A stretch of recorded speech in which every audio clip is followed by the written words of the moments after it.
Hi, I'm Allie with Potomac Beads. Join me in creating this Forever Diamond pattern featuring some Tila beads. Remember, if you need any supplies, go ahead and look below the video. In the description, we have links there so you can get exactly what you need from us online. Gather everything up and let's get started.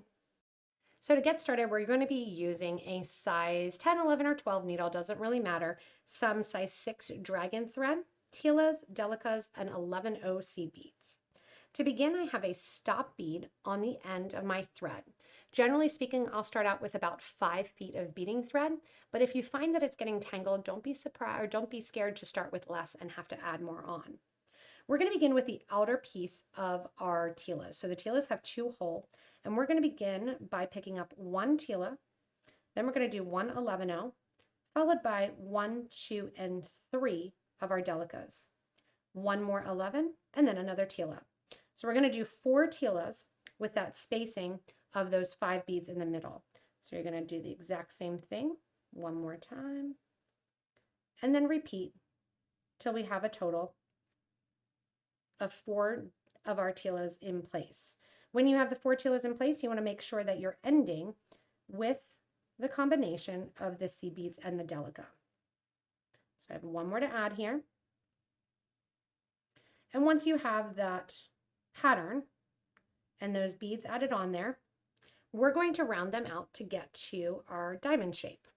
To do so, I'm going to take my thread and needle, go back to that first tila through the same hole that my thread is currently through, and I'm going to sew back through that first tila, the first 5 C beads, and then the second tila, and bring my thread out. You can see how that makes it sit in kind of a big open circle there.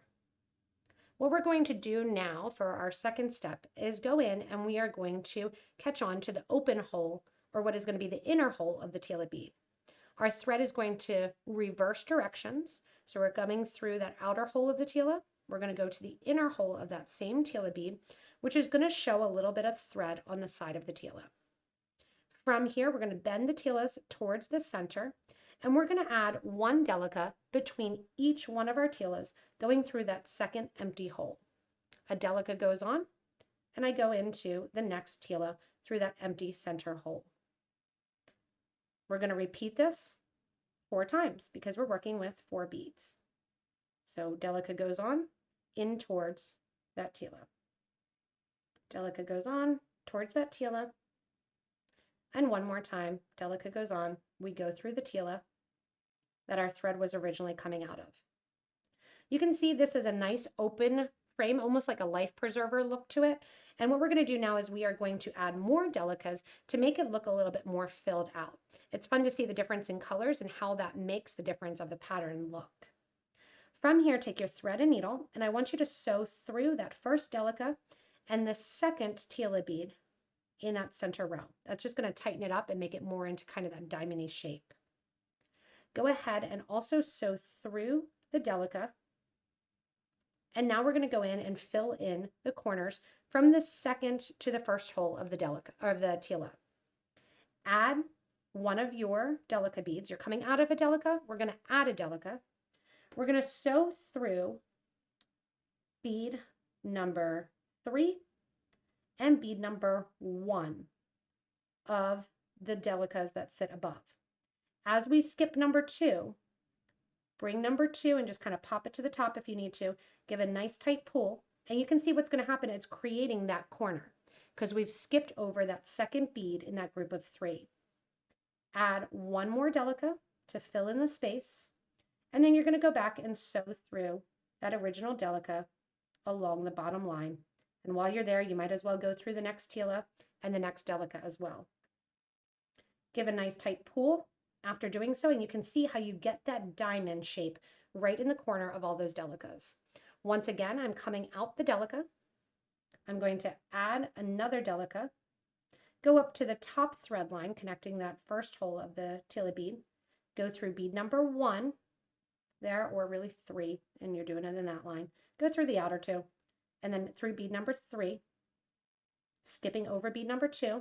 And if you need to, again, just take your needle and kind of pull bead number 2 toward the top to make sure that what you're doing is pulling the thread. So bead number 2 will pop toward the top. Add 1 more delica, and then sew back into that original Delica from the opposite side and onto the next corner. If that center still doesn't pop, you can usually see a little bit of that thread line.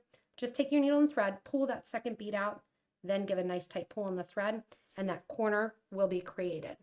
I'm going to do the same thing for the next two corners, and then I'll show you how we're going to link on and create our next component linked to this first one. Once you get that last corner in place and you add those seed beads, you can see I took my thread and needle through the next Tila, and you really get all of those corners nice and filled in. We're going to create on the diamond here our connection. So I'm going to go through that next Delica bead after the Tila. I'm going to go up through the Delica bead that we added, sitting to go up towards the top. And basically we're working our way with our thread up to that top Delica bead that we ignored and we did not go through. So we're going up to that point. When we're up here at the point, we're going to start over. So how are we going to start over and add what beads? We're going to be adding one of our Delica beads followed by one 11-0 seed bead. From there, we're going to go back into that same rotation of that Tila along with the 5 beads, the 3 Delicas in the middle, and the 11-0. And we're going to add that a series so we have 4 of our Tila beads on. Unlike the start where we finished with our seed beads, we've already have some started here. So I'll show you how we're going to get that one connected. And we're basically sharing that corner bead. So here I am, I've had my 4th Tila on. So remember I started by just one Delica, one 11-0, and then I did that 4 Tila rotation like we did at the start. After this last Tila, I'm going to do one 11-0 and one Delica bead. Because we're going to go back into that center Delica bead that our thread is currently coming out of. And what that does automatically is that transition where you have the 11 and then the 3 Delicas and the 11-0 as well. From here, just like we did at the start, I want you to take your thread and needle through the Delica bead, through the 11-0, and the whole way over so that you're coming out through the second Tila bead. Once we're at the second Tila bead, once again, step up from the bottom hole or that outer hole towards the inner hole, grab a Delica and pull all of those Tilas towards the center, getting in that next collection of the project. So just as we finish off this one here, and we go in and we add our Delicas around the corners and get our diamond points, we're going to get ready then as we finish it off to come back to this bead here and add on our next and our next and our next unit. So it's just repetitive here.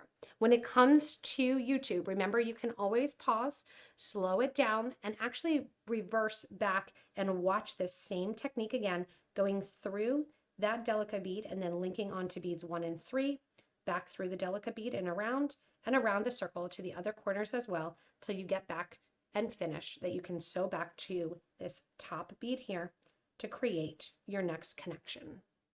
Just to show when you get back to that connection point here and you're connecting and decorating all the corners and adding in the extra beads, when you add in your extra Delica there, you'll notice that that middle Delica that your connection point is already sticking up. So you're just going to skip over that. It becomes a little bit easier too and more natural there. And that is going to be your area that you do at the connection point, how you're filling it in and just proceeding as normal with adding in your extra Delica and then back through the Delica and through your next Tila bead. That fills in that connection point and makes those 2 diamonds right next to one another. Once you have all your components completed, and whether or not you're doing 8 or 9 here, you're going to attach your clasp. And you can see I'm using the infinite clasp, and then I'm going to take some Loctite glue and glue that pretty cab on there, that color mist one, going along with the color mist Delicas. And I'm coming out of the last one of my Delica beads at the top, just as if I was going to get ready to do that cross connection. And instead of doing the cross connection, I'm going to grab my clasp and sew through the loop of the clasp. Now the loop of the clasp for the infinite clasps are soldered. So if you do not have a soldered loop and you have a jump ring or one that opens up, you'll want to use a wire guard or a wire protector. Because my loop is soldered, I don't really worry about it too much. And I'm going to sew through it once, twice, going back through that same delica. Third time's a charm, going through the clasp here, back through that delica, and then I'm going to sew in towards the project. To sew in towards the project or getting rid of any sort of thread ends, it's always nice to follow the course that your thread already took. So anytime I'm doing a kind of getting rid of that thread ends, I'm going to follow which way my thread end went. If I already have a connection point where I tied on thread and I have a large bead where I can hide that knot, you can always tie on to one of those pieces as well. Sometimes if you get a third knot in there though, it starts looking a bit chunky and you can see that knot going on. So what I'm going to do is I'm actually going to backtrack one, tuck that knot in between this delica and the seed beads, and simply tie my thread ends together. You'll notice I still have my needle and thread on one piece of thread. And I'm going to take that needle and thread then and try to disguise that knot even more by taking the thread to an opposite area, pulling that knot further in towards the project. And then when I burn off the thread ends, I'll burn off some right here and my secondary thread end towards the back here. You'll do this at both sides and you'll end up with that connection on both sides of the clasp. From here, what you're going to do is you're going to go in, grab some E6000 and glue that clasp on. You can see how fun and different the bracelets look based on the different colors. And I love when color can make a huge difference in the style. This can also be done as a set of earrings, hanging one or even two down from each other, or as a long necklace. It will turn a little bit because of that connection as well.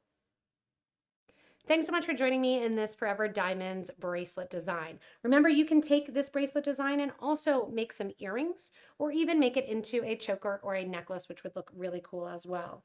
If you have some half tilas, try it out with those and comment below and let us know any changes or modifications that you made to the design with those decreased size in materials. Remember, if you do need anything, go ahead and look at the links below the video in the description to shop with us online. As always, you can give a little thumbs up and stay tuned for the next inspirational video.